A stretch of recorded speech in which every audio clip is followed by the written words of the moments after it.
The Bird Infestation started off with one stolen bird guide. It was Sibley's, specifically. Of course it would be Sibley's. Who else? Rip, rip, rip.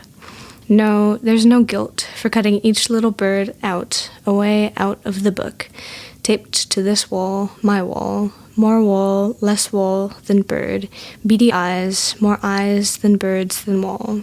Perching birds, the type, the order, passeriform, mostly, of course.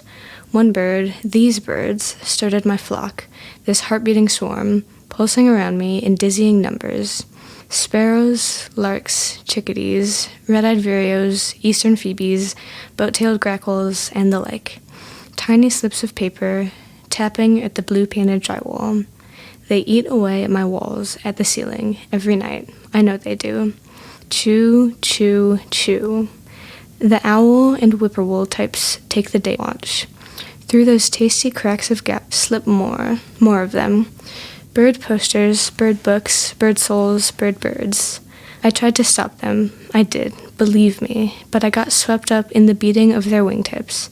Their chirps and voices convinced me to embrace them. One of them, Ornament, dangles from my ceiling fan.